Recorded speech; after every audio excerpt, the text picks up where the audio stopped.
Hello everyone, कैसे हैं आप सब। एक बार पुनः शिव कोचिंग क्लासेस पर स्वागत है। उम्मीद करता हूं आप सब अच्छे होंगे, मस्त होंगे, बेहतर होंगे, आप सभी की पढ़ाई बेहतर चल रही होगी। आज हम बात करेंगे क्लास 12 फिजिक्स के सभी महत्वपूर्ण प्रश्न। हम इंपॉर्टेंट क्वेश्चन लेकर आ रहे हैं। जो बच्चे चैनल पे पहली बार हैं, चैनल को सब्सक्राइब जरूर कर लें। और बच्चों, कॉन्टैक्ट नंबर आपको दिया है, जिन बच्चों को नोट्स लेना हो 96 85 29 91 49। जिन बच्चों को नोट्स लेना है, जैसे आपको नोट्स लेना बच्चों, तो कॉन्टैक्ट नंबर है 96 85 29 91 49। ठीक है, सारा मटेरियल आपको मात्र 100 रुपए में दिया जाता है। तो जो बच्चे नोट्स लेना चाहते हैं तो ले सकते हैं। चलिए शुरू करें बच्चों।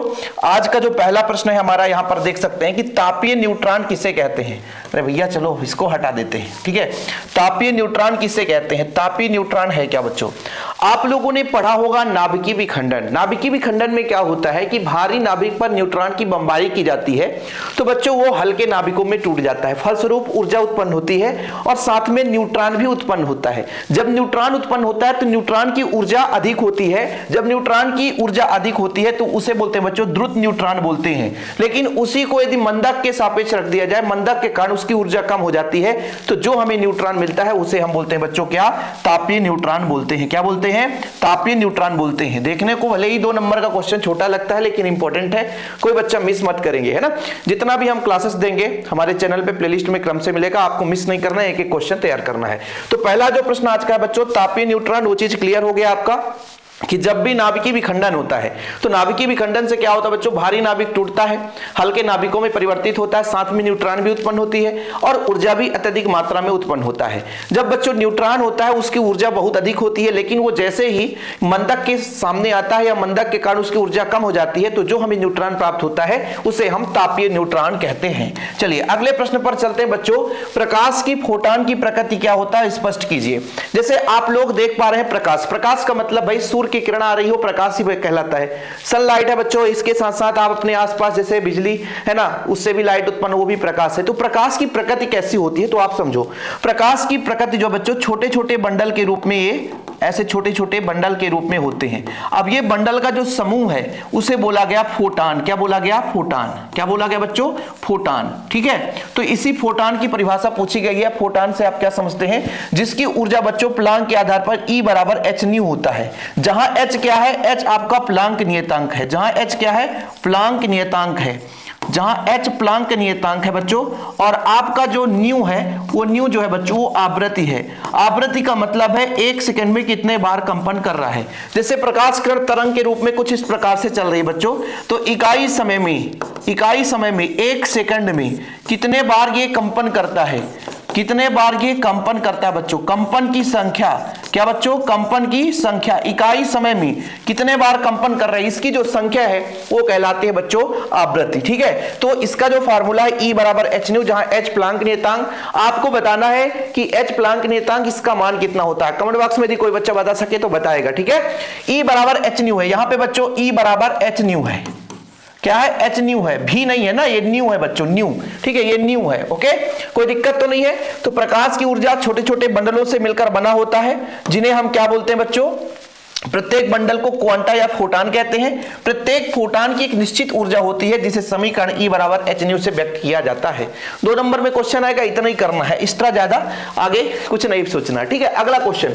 ठंडे दिनों की तुलना में गर्म दिनों में कार की इंजन चालू करना आसान होता है। चाहे कार की इंजन की बात करें, चाहे अपने 2 व्हीलर की बात करें, चाहे किसी भी गाड़ी की बात करें, ठंडे दिनों में थोड़ा सा कहते हैं भैया बैटरी जो ठंडी पड़ गई है। इसके पीछे रीजन है बच्चों कि जैसे मान लीजिए ठंड के दिनों में जो आंतरिक ऊर्जा है उसका मान बढ़ जाता है, और आंतरिक ऊर्जा का मान बढ़ने के कारण जो ऊर्जा है कुछ अंदर ही खपत हो जाता है, यानी कुल मिला आंतरिक प्रतिरोध बढ़ जाता है। आंतरिक ऊर्जा बोल दिया, हालांकि आंतरिक ऊर्जा अधिक लेगा, अंदर की जो ऊर्जा आंतरिक ऊर्जा। तो जैसे आपका कार है उसका आंतरिक प्रतिरोध बढ़ जाता है, अंदर का जो प्रतिरोध बढ़ गया तो ऊर्जा अधिक खपत हो जाती है। इस कारण से भाई ठंड दिनों में थोड़ा सा गाड़ी को चालू करना कठिन होता है बच्चों। थोड़ा देखिएगा। ठीक है, देखिए ठंडे दिनों में बैटरी का आंतरिक प्रतिरोध अधिक हो जाता है, बताया ना, आंतरिक प्रतिरोध बढ़ गया। गर्म दिनों में कम हो जाता है। इस प्रकार ठंडे दिनों की तुलना में गर्म दिनों में बैटरी अधिक धारा प्रवाहित होती है बैटरी से, अतः कार इंजन को चालू करना आसान हो जाता है।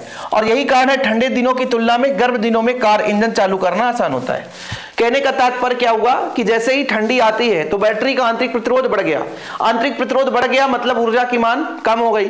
और जब गर्मी दिनों की बात करते हैं तो आंतरिक प्रतिरोध कम रहता है, आंतरिक प्रतिरोध होता है तो ज्यादा मात्रा में ऊर्जा मिलती है, जिससे आसानी से कार्य चालू हो जाता है। अब कुछ बच्चे कहेंगे सर स्क्रीनशॉट लेना है तो ले लो भाई, स्क्रीनशॉट लेने के लिए मैं पर्याप्त आपको समय दे दूंगा, परेशान मत होना। ओके चलिए, नाभिकीय बलों की कोई दो गुण बताना, नाभिकीय बलों की कोई दो गुण बताना बच्चों। तो नाभिकीय बल क्या होता है, जैसे परमाणु के नाभिकों के बीच लगने वाला बल ही नाभिकीय बल कहलाता है। हमेशा जो नाभिकीय बल है एक आकर्षण बल होता है, ये आकर्षित करता है बच्चों।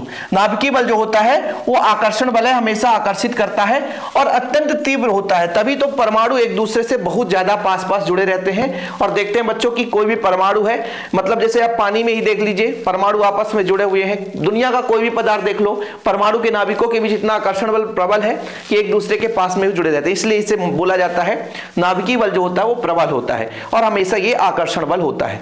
यदि दो विशेषताएं पूछे तो दो ही विशेषताएं आपको लिखनी है, ठीक है। चलिए अगला प्रश्न करते हैं बच्चों, विद्युत शक्ति क्या है, इसका मात्रक और विमीय सूत्र। देखो ये ऑब्जेक्टिव में भी क्वेश्चन पूछ दिया जाता है, ये जो आपका बच्चों विद्युत शक्ति क्या है, इसका मात्रक और विमीय सूत्र, ये भी कई बार ऑब्जेक्टिव में क्वेश्चन पूछा गया, ये भी कई बार ऑब्जेक्टिव में क्वेश्चन पूछा गया है। तो मान लीजिए जब शक्ति मतलब होता है क्षमता, शक्ति मतलब क्या होता है, क्षमता।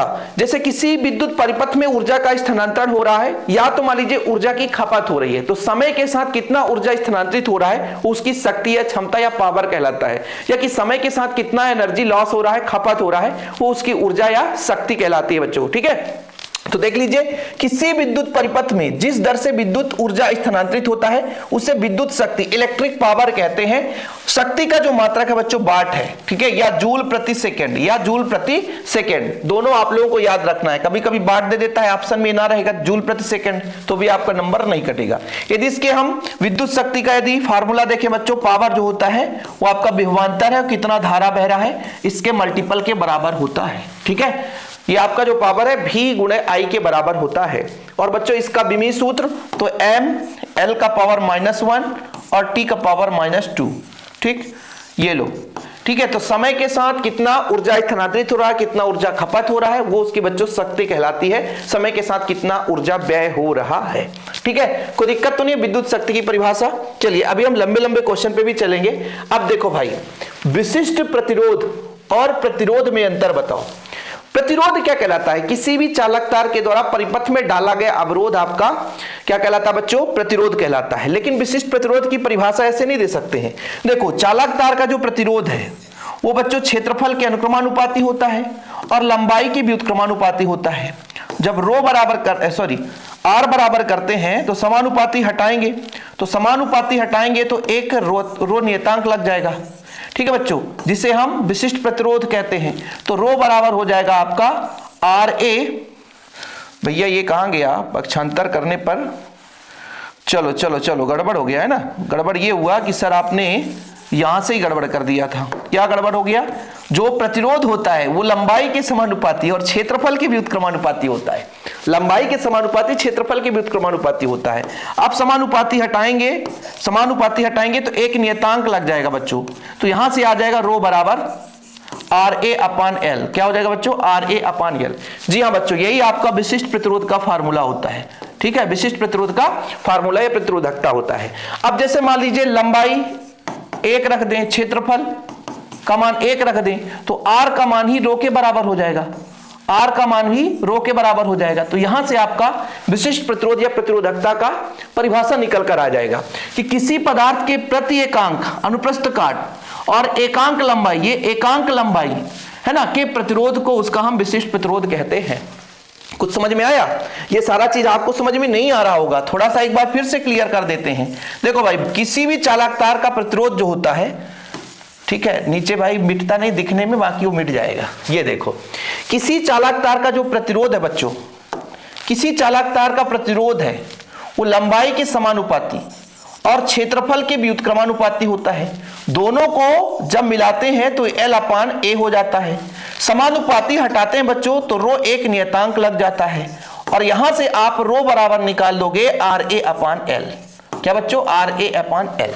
अब बोला गया कि a का मान 1 हो जाए, अनुप्रस्थ काट का मान 1 हो जाए, इकाई क्षेत्रफल और लंबाई भी 1 हो जाए। जब 1 1 रखेंगे बच्चों तो r बराबर रो हो जाएगा कि नहीं हो जाएगा? r बराबर रो या रो बराबर r? जी हाँ बच्चों, यहां तक किसी को प्रॉब्लम? यानी कहने का तात्पर्य हुआ कि किसी पदार्थ के एकांक अनुप्रस्थ काट वाले एकांक लंबाई में जो प्रतिरोध है वही उसका विशिष्ट प्रतिरोध कहलाता है। परिभाषा ऐसे निकाला जाता है कि किसी भी चालक तार के एकांक अनुप्रस्थ काट का जो क्षेत्रफल है उसके एकांक लंबाई में जो उत्पन्न प्रतिरोध है वही आपका विशिष्ट प्रतिरोध कहलाता है। और बाकी बच्चों यदि हम बात करते हैं कि प्रतिरोध क्या है, तो कोई चालक तार धारा के मार्ग में जो अवरोध उत्पन्न करता है उसे उसका क्या बोलते हैं बच्चों? प्रतिरोध कहते हैं। ठीक है, ये चीज हो गया। अब हमने यहां पे आपको दो चीज बताया कि प्रतिरोध लंबाई के समानुपाती होता है और क्षेत्रफल के भी उत्क्रमानुपाती होता है। मतलब जो प्रतिरोध है बच्चों, ये जो प्रतिरोध है वो लंबाई पर भी निर्भर करता है, क्षेत्रफल पर भी निर्भर करता है। जबकि बच्चों ये जो आपका विशिष्ट प्रतिरोध है वो एकांक लंबाई एकांक अनुप्रस्थ काट का प्रतिरोध है। विशिष्ट प्रतिरोध क्या है? एकांक अनुप्रस्थ काट और एकांक लंबाई के चालक तार का जो प्रतिरोध है वो विशिष्ट प्रतिरोध है। तो ये ना तो क्षेत्रफल पर निर्भर करता है ना तो लंबाई पर निर्भर करता है। तो यहां से आप लोग नोट कर लेंगे जो प्रतिरोध होता है वो चालक तार के लंबाई पर भी निर्भर करता है और अनुप्रस्थ काट के क्षेत्रफल पर भी निर्भर करता है। लेकिन वहीं पे जब हम विशिष्ट प्रतिरोध की बात करते हैं बच्चों, तो ना तो ये चालक तार की लंबाई पर ना तो अनुप्रस्थ काट के क्षेत्रफल पर निर्भर करता है। इसका मात्रक बच्चों ओम है, इसका मात्रक ओम है और इसका मात्रक ओम मीटर। ओम मीटर कैसे, थोड़ा क्लीन करके बताते हैं ओम मीटर कैसे होता है।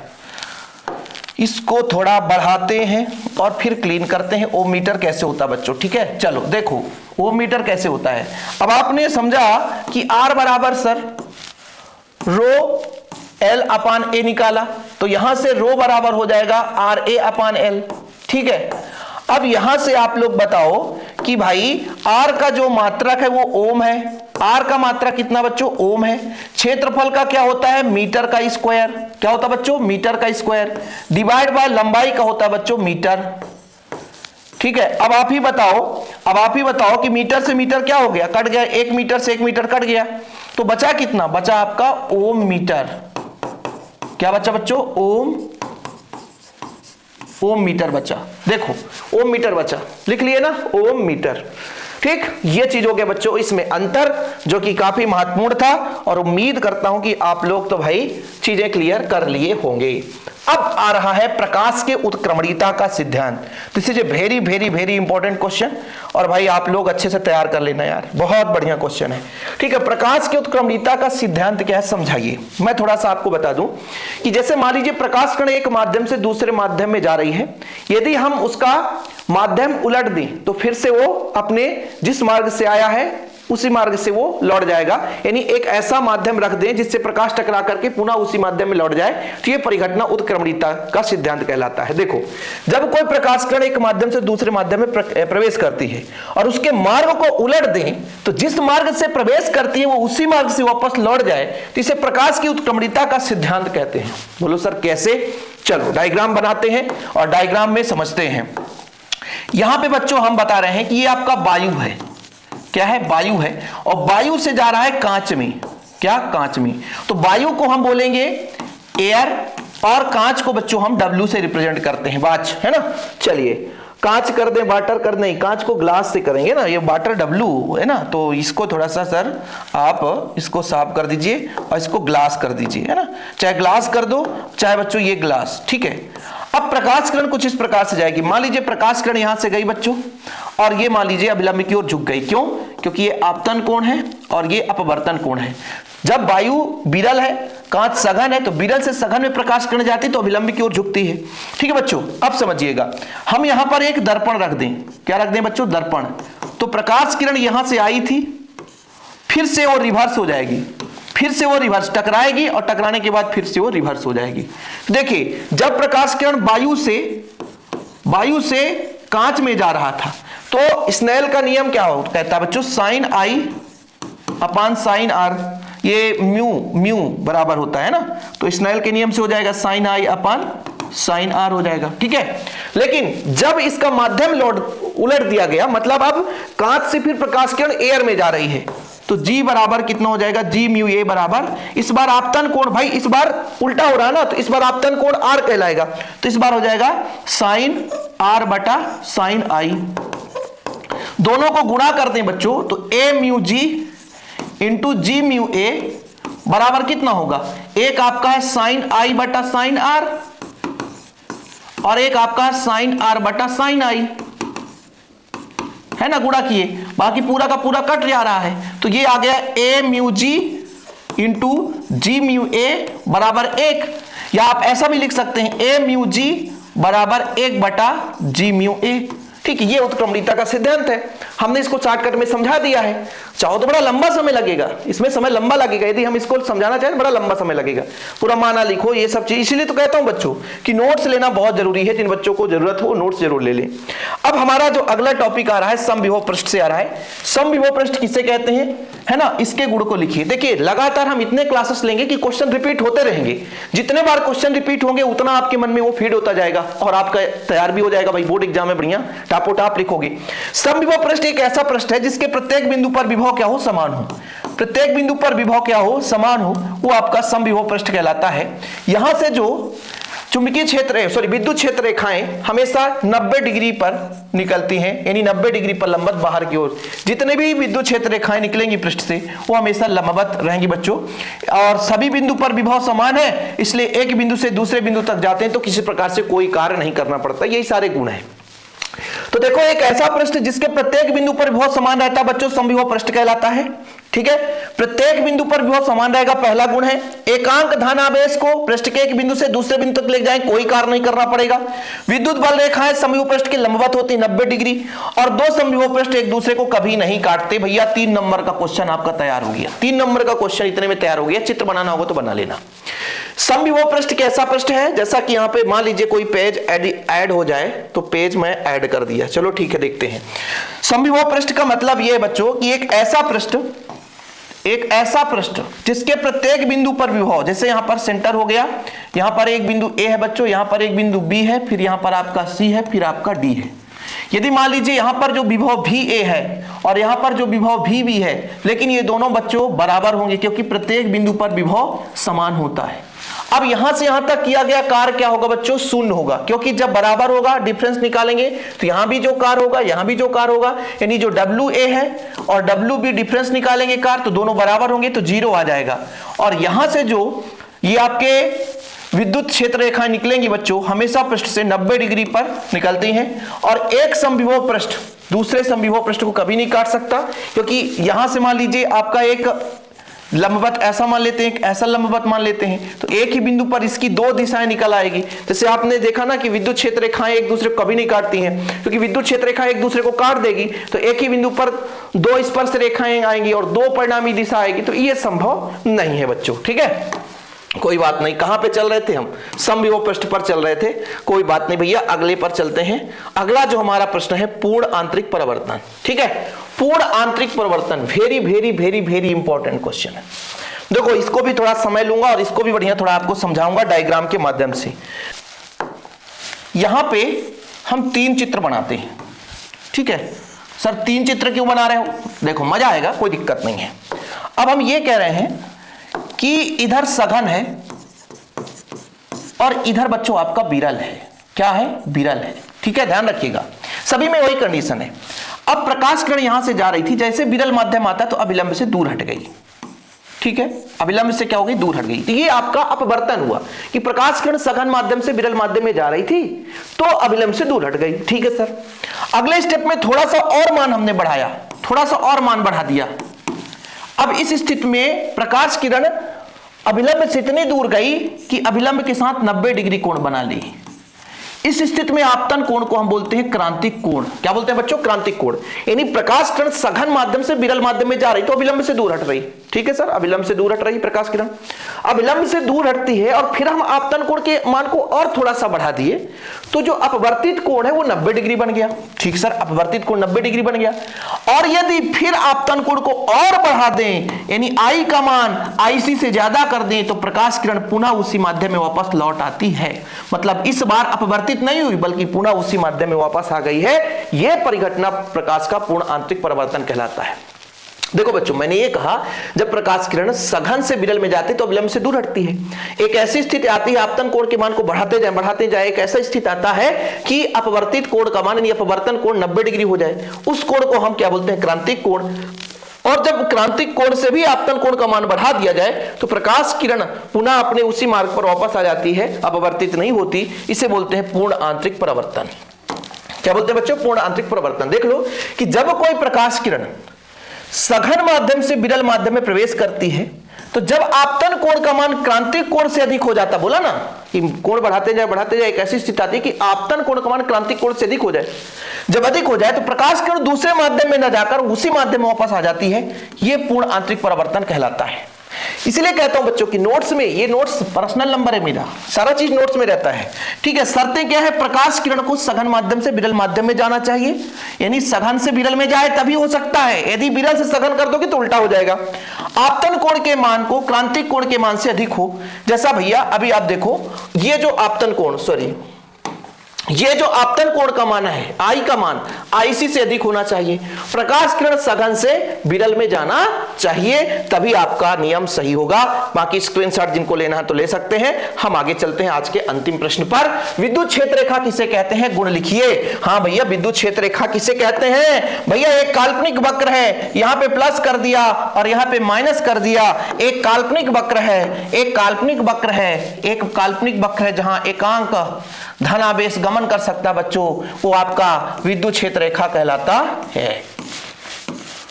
ठीक है, विद्युत क्षेत्र रेखा कहलाता है बच्चों। ठीक है, चुंबकीय क्षेत्र रेखा के बारे में मैंने बताया था। ठीक है, ये हमेशा प्लस से शुरू होता है और माइनस पर समाप्त होता है, बाहर की ओर निकलता है बच्चों। ठीक है, तो ये आपका एकांक काल्पनिक वक्र जिसमें एकांक धनावेश गमन कर सके, वो आपका क्या कहलाता है बच्चों? विद्युत क्षेत्र रेखा या विद्युत बल रेखा कहलाता है। कहां शुरू होता है? धन से शुरू होता है, ऋण पर समाप्त होता है। जो विद्युत क्षेत्र रेखाएं कभी एक दूसरे को काटते नहीं है, लचकदार डोरी के समान होते हैं। ठीक है, कोई बात? विद्युत क्षेत्र रेखा विद्युत क्षेत्र में खींचा गया सीधा व वक्रीय काल्पनिक रेखा होता है जो किसी बिंदु पर खींची गई स्पर्श रेखा को उस बिंदु पर विद्युत क्षेत्र की दिशा को प्रदर्शित करता है। ठीक है, ये आपका विद्युत क्षेत्र रेखा का परिभाषा है। मेरे हिसाब से एक बढ़िया परिभाषा लिख लो कि विद्युत क्षेत्र में खींचा गया वह काल्पनिक वक्र जहां आपका एकांक ध्रुव क्या कर सके? गमन कर सके, वो आपका विद्युत क्षेत्र रेखा कहलाता है। ये भी सही है कि उस रेखा के किसी भी बिंदु पर स्पर्श रेखा खींच दे तो उस विद्युत क्षेत्र की दिशा को प्रदर्शित करे, वो काल्पनिक वक्र आपका विद्युत क्षेत्र रेखा कहलाता है। दो आपका यहाँ पे प्रॉपर्टी है कि विद्युत क्षेत्र रेखा किसी बिंदु पर खींची गई स्पर्श रेखा उस बिंदु के परिणामी दिशा को व्यक्त करता है। विद्युत क्षेत्र रेखाएं धन आवेश से चलकर ऋण आवेश पर समाप्त होती है, लेकिन इसके बहुत सारे प्रॉपर्टी हैं, ऐसा नहीं कि एक ही है। देखो मैंने क्या कहा कि भाई ये मैंने आपको बताया कि काल्पनिक वक्र है जहां एकांक धनावेश गमन कर सकता है। ठीक है, अब इसके बाद मैंने कहा कि ये धन से प्रारंभ होकर ऋण पे समाप्त होती है। अंदर किसी प्रकार से ये विद्युत क्षेत्र रेखाएं नहीं चलती बच्चों, अंदर विद्युत क्षेत्र रेखाएं बिल्कुल नहीं चलती हैं। ये लचकदार डोरी के समान होती है, विद्युत क्षेत्र रेखाएं एक दूसरे को कभी नहीं काटती हैं। विद्युत क्षेत्र रेखा एक दूसरे को कभी नहीं काटते। किसी भी बिंदु पर स्पर्श रेखा हम खींच दें वो उसके परिणामी विद्युत क्षेत्र की दिशा को बताता है। जहां पर बच्चों विद्युत क्षेत्र ज्यादा है वहां पर विद्युत क्षेत्र रेखाएं सघन होती है, जहां पे विद्युत क्षेत्र कम है वहां पे आपका विरल होते हैं, है ना। यानी विद्युत क्षेत्र रेखाएं यदि सघन है तो वहां पर विद्युत क्षेत्र का मान ज्यादा होगा, तभी ऐसा है। यदि विद्युत क्षेत्र रेखा विरल है तो इसका मतलब वहां पर विद्युत क्षेत्र का मान थोड़ा सा कम होगा। तो विद्युत क्षेत्र रेखाओं के गुण के बारे में बाकी ऐसे ही वीडियो हम आपके लिए लाते रहेंगे। लेकिन हाँ बच्चों, आप सबको शिव कोचिंग क्लासेस में यदि जुड़ना है भाई तो सपोर्ट करने के लिए बस आपको शिव कोचिंग क्लासेस से नोट्स लेना है। मात्र 100 रुपए का चार्ज लगता है और आपको बेहतर रूप से तैयारी करने के लिए हम हमेशा मोटिवेट करते हैं और जितना कंटेंट हो सकता है फ्री ऑफ कॉस्ट यूट्यूब पे प्रोवाइड करते हैं। वीडियो पसंद आए तो लाइक करके शेयर जरूर करिएगा। मिलते हैं अगली वीडियो के साथ बच्चों। जय हिंद, वंदे मातरम।